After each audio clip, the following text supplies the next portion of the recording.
नमस्कार मित्रों, मैं ब्रिजेंद्र सिंह। हमारे YouTube चैनल उपन्यास कहानियां में आपका स्वागत है। आप सुन रहे हैं फणीश्वर नाथ रेणु का उपन्यास मैला आंचल का भाग 37।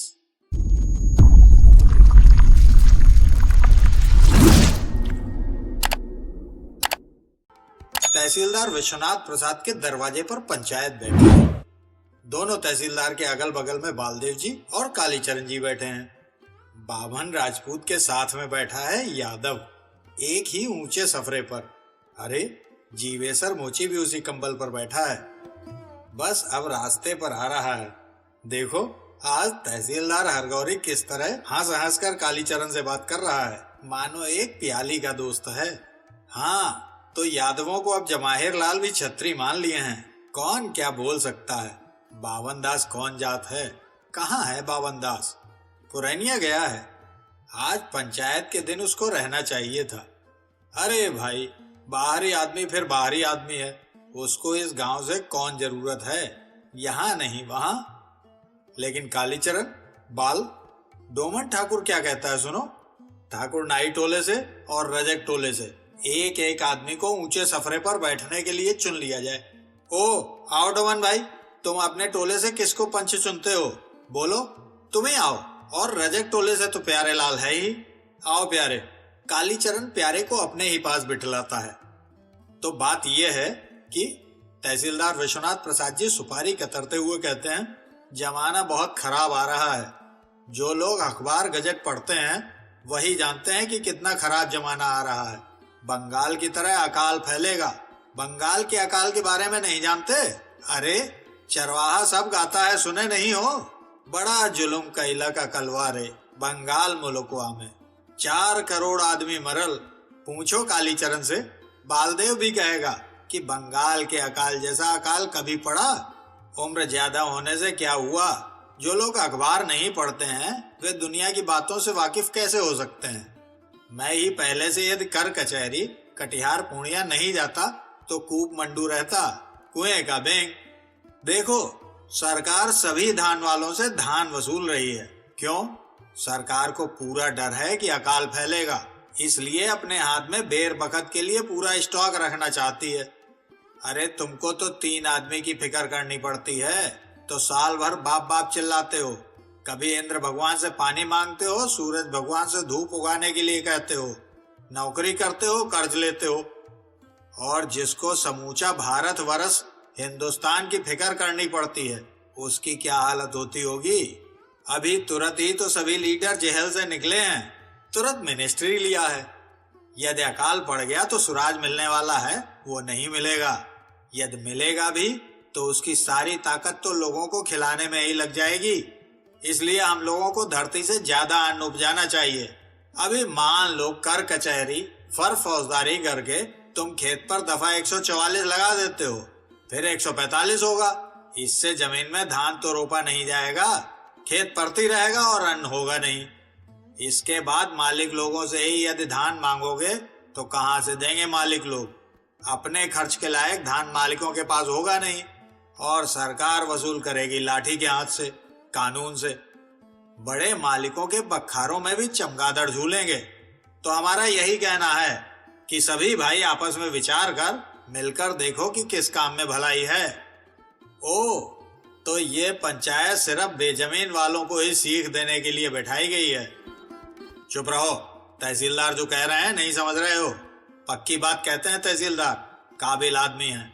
अरे आज ही ये कालीचरण और बालदेव आया है ना, पहले तो हम लोगों के आंख कान यही थे। इन्हीं के यहाँ बैठकर गजट में सुना था कि नेताजी सिंगापुर में पुष्प विमान पर आ गए हैं। तहसीलदार ठीक कहते हैं। तहसीलदार बाबू, माए बाप, आप ठीक ही कहते हैं। आप ही कोई रास्ता बताइए। हाँ हाँ तहसीलदार काका, आप ही जो कहिए। ठीक है क्या कालीचरण जी? तहसीलदार हरगौरी हंसकर पूछता है। कालीचरण को जी कहते हैं हरगौरी बाबू भी। ठीक है तहसीलदार साहब ठीक कहते हैं।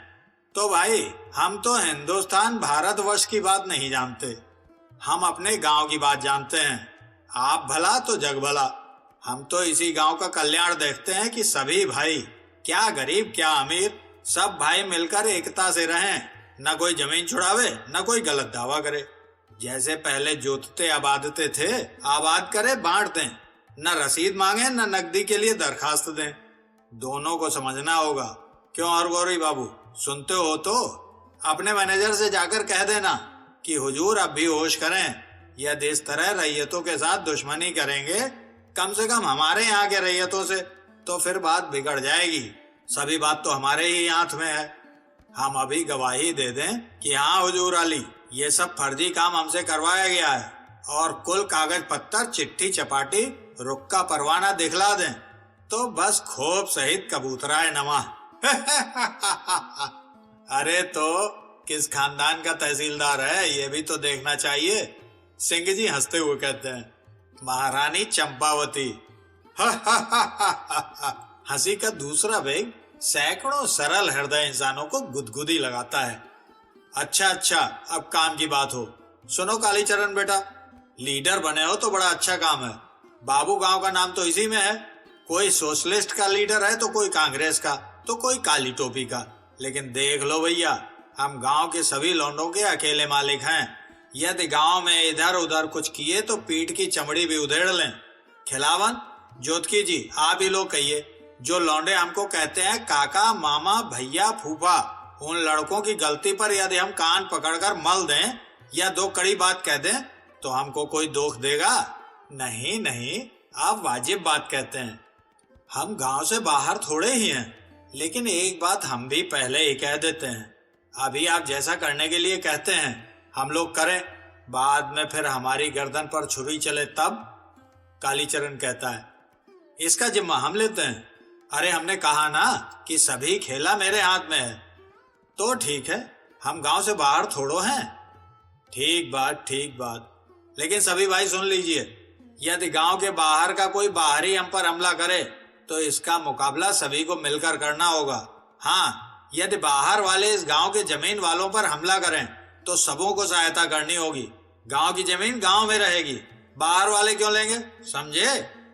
हाँ, ठीक है। बहुत रात हो गई, आसमान में बादल उमड़ आए हैं, वर्षा होगी।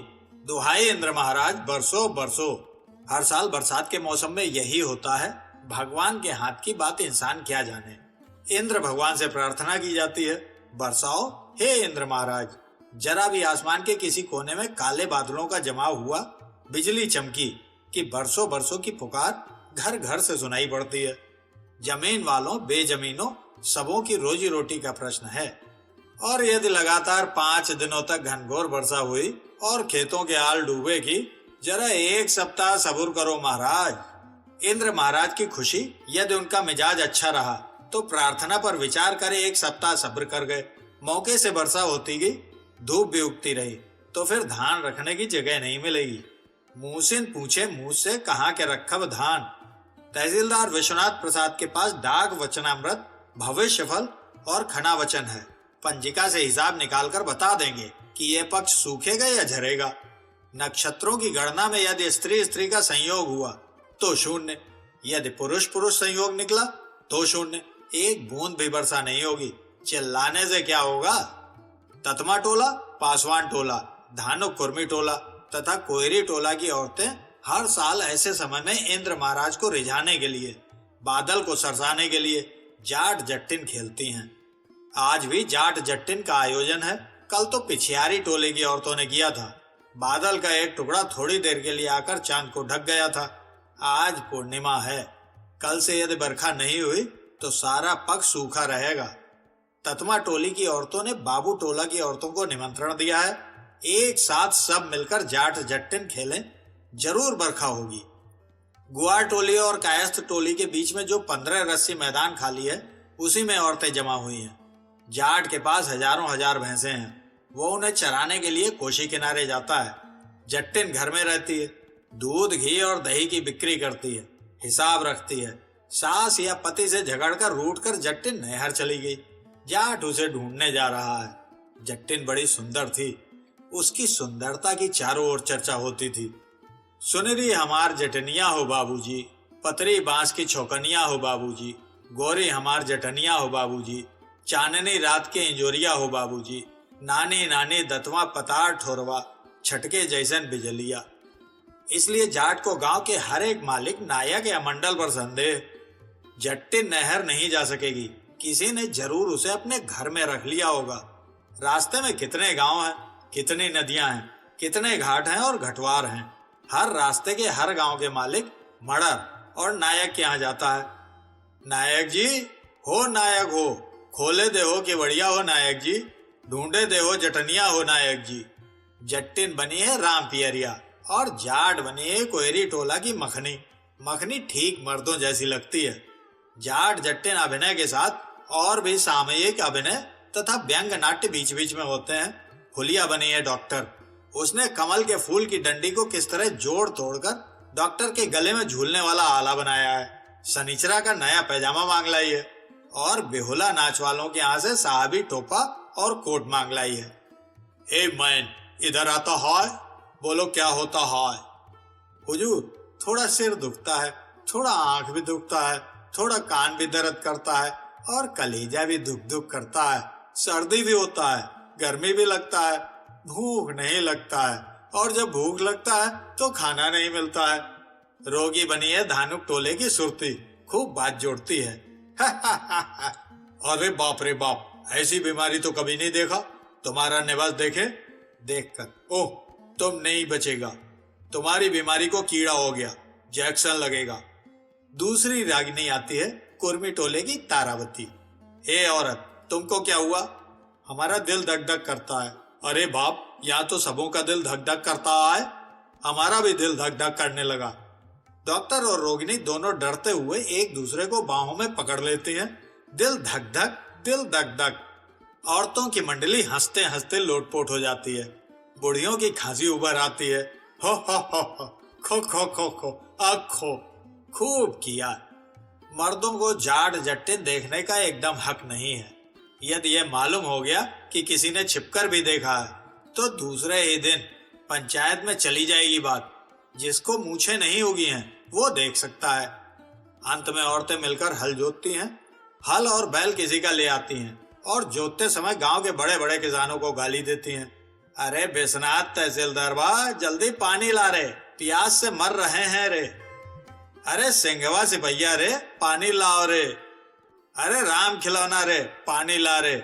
इस गाली को कोई बुरा नहीं मानते, बल्कि किसी बड़े किसान का नाम छूट जाए तो उसे तकलीफ होती है, बहुत दुख होता है। इस बार डॉक्टर को भी गाली दी जाती है।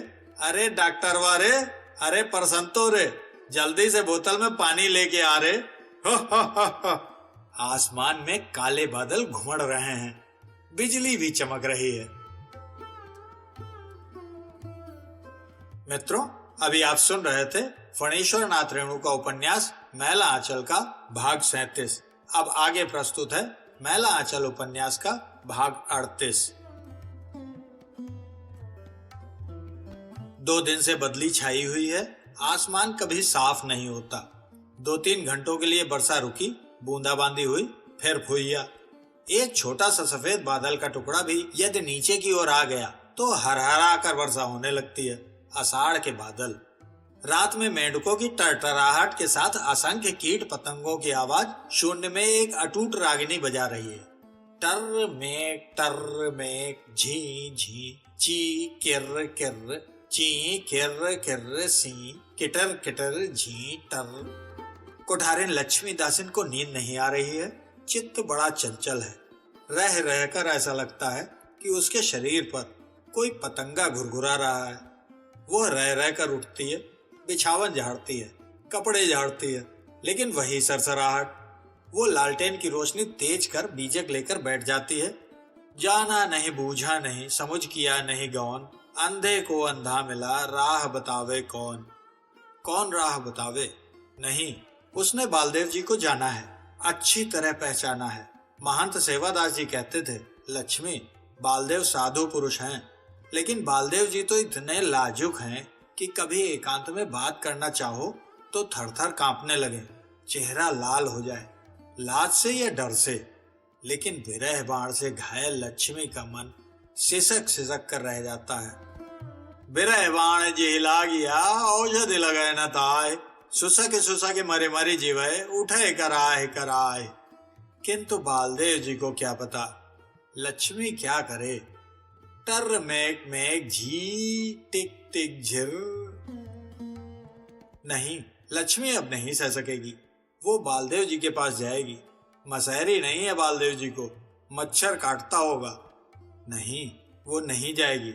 वो क्यों जाएगी? पानी प्यावत क्या फिरो, घर घर सायर बार, त्रषावंत जो होएगा, पीवेगा झखमारी। रामदास, महंत रामदास अब लक्ष्मी से बहुत कम बोलते हैं। वे नाम के महंत हैं। वे कुछ नहीं जानते, कुछ नहीं समझते। उन्हें कुछ भी नहीं मालूम कितनी आमदनी और कितना खर्च होता है। उनको क्या पता, 20 से ज्यादा तो गिनना नहीं जानते, कौड़ी का हिसाब जानते हैं।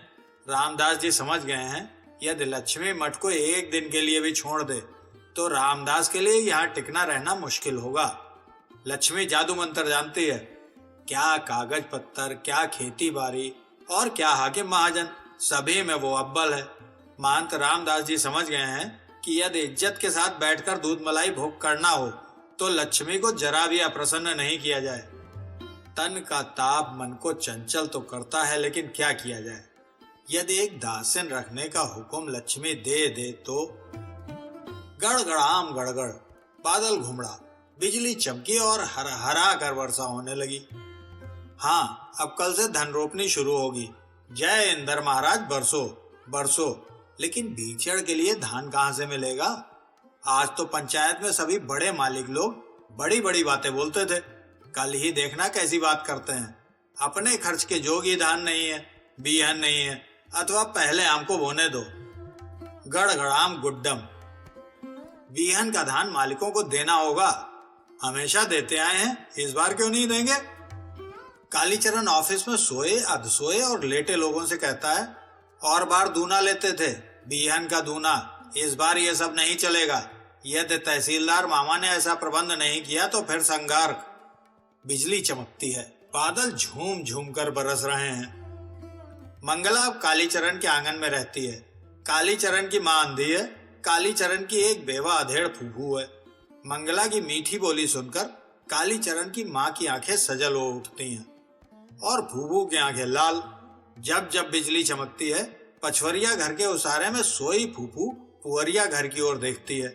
आदमी की छाया नहीं, बांस है। पुअरिया घर में सोई मंगला भी जागी है।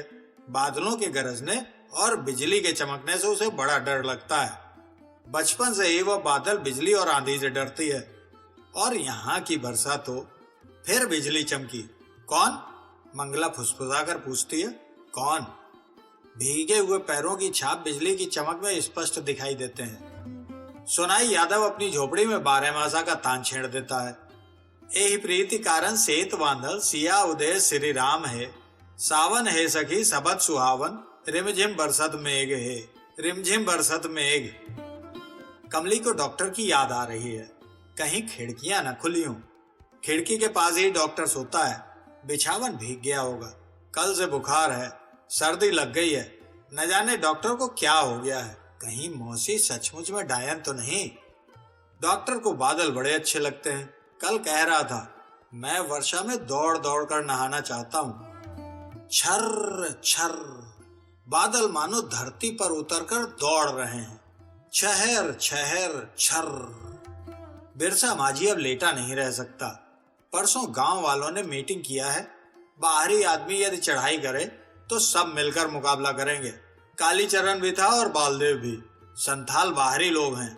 तहसीलदार हरगौरी का सिपाही आज जमीन सब देख रहा था। अखाता भदे धान पक गया है। काटेंगे क्या? किस खेत में कौन धान बोएंगे? तो क्या सचमुच में संथालों की जमीन छुड़ा लेंगे तहसीलदार? जमींदार प्रथा खत्म हुई, लेकिन तहसीलदार जमीन से बेदखल कर रहा है। बात समझ में नहीं आ रही है। क्या होगा कल ही देखना है। जमीन पर हल लेकर आवेगा तहसीलदार, भदे धान काटने आवेगा, तब देखा जाएगा। पहले से क्या सोच फिकर। वो अब लेटा नहीं रह सकता। लेटे ही लेटे मादल पर वो हाथ फेरता है। रिंग रिंगता धिनता, गुड़ घुड़ुम घुड़ुम घुड़ुम। बिजलियां चमकती हैं। कल बीचड़ मिलेगा या नहीं? बालदेव जी को मच्छर क्यों नहीं काटता है? कालीचरण की फूफी सोती क्यों नहीं? और डॉक्टर की खिड़की बंद है या खुली? इसका जवाब तो कल ही मिलेगा। अभी जो ये सोनाई यादव 12 मासा आलाप रहा है, इसको क्या कहा जाए। गांव घर में गाने की चीज नहीं 12 मासा। अजीब है ये सोनाई भी, कुमार विजयभान या लोरिक नहीं, 12 मासा। खेत में रोपनी करते समय गाने वाला गीत है 12 मासा। धान के खेतों में पांवों की छप छप आवाज के साथ ये गीत इतना मनोहर लगता है कि आदमी सब कुछ भूल जाए। ये संथाल टोली में मादल क्यों बज रहा है बेवजह। और जब ये सोनाई 12 मासा गा ही रहा है तो 4 कड़ी सुनने दो बाबा, बेताल का ताल बजा रहे हो। वर्षा की छपछपाहट और बादलों के घुमड़न में मादर की आवाज स्पष्ट नहीं सुनाई पड़ती है, गनीमत है। ओ सोनाई ने अब झूमर 12 मासा शुरू किया है। अरे फागुन मास रे गवना मोरा होई कि पहरू बसंती रंग है, बाढ़ चले ता केसरिया जमारू बानू, अचरा है पवन झरे है। डॉक्टर अब गांव की भाषा समझता ही नहीं, बोलता भी है। ग्राम्य गीतों को सुनकर वो केस हिस्ट्री लिखना भी भूल जाता है। गीतों का अर्थ शायद वो ज्यादा समझता है, सोनाई से भी ज्यादा। अंचरा है पवन झरे, आंचल उड़ उड़ जाए। गांव के और लोग कहेंगे कि रात में रह रहकर वर्षा होती थी, आधा घंटा बंद फिर झरझर। लेकिन डॉक्टर कहेगा सारी रात वर्षा होती रही, कभी बूंद रुकी नहीं। विशाल बड़ के तले करकट टीन के छप्पर वाले घर पर जो बूंदें पड़ती थी, कोठी के बाग में जो झरझराहट कभी बंद नहीं हुई। तो सुबह हो गई। सोनाई अब खेत में गीत गा रहा है। सोनाई अकेला नहीं है, सैकड़ों कंठों में एक एक विरहीन मैथिला बैठी हुई कूक रही है। आम जे कटहल तूत जे बड़हल नेबुआ अधिक सुरेब, मास असाड़ा और आमा पंथ जन चढ़ी, दूर ही से गरजत मेघ रे मेरो। बाग में आम कटहल तूत और बड़हल के अलावा कागजी नींबू की डाली भी झुकी हुई है और दूर से मेघ भी गरज कर कह रहा है, ओ पंथी अभी राह मत चलना। लोग दूर के साथी को अपने पास बुलाते हैं, बिरह में तड़पते हैं, मेघों के द्वारा संदेश भेजते हैं और घर आया हुआ परदेशी बाहर लौट जाना चाहता है। नहीं नहीं, बिजली की हर चमक पर मैं चौंक चौंक कर रह जाऊंगी। बादल जब गरजते हैं तो कलेजे की धड़कन बढ़ जाती है। अरे मास आषाढ़ है गरजे घन, बिजुरी चमके सखी है, मोहे तंजी कंता जाए परदेसा, कि उमड़ू कमला माई है, हे रे। कमला में बाढ़ आ जाए तो कंत रुक जाए, इसलिए कमला नदी को उमड़ने के लिए आमंत्रित किया जाता है। जिनके कंत परदेश से लौट आए हैं उनकी खुशी का क्या पूछना। झुलनी रागनी उन्हीं सौभाग्यवतियों के हृदय के मिलनोच्छावास से झूम रही है खेतों में। मास आषाढ़ चढ़ल बरसाती, घर घर सखी अब झुलनी लगाती, झूली गावे झूल गावत मंगल बानी, सावन सखी अली है मस्त जवानी। देखो देखो देखो देखो सखी रे ब्रजबाला, कहाँ गए जसोदा कुमार नंदलाला। देखो देखो, घर का कंत कहीं गांव में ही राह न भूल जाए। देखो देखो कहाँ गए, किसी की झुलनी पर झूल तो नहीं रहे। चाय कौन? कमला? डॉक्टर अचकचा जाता है।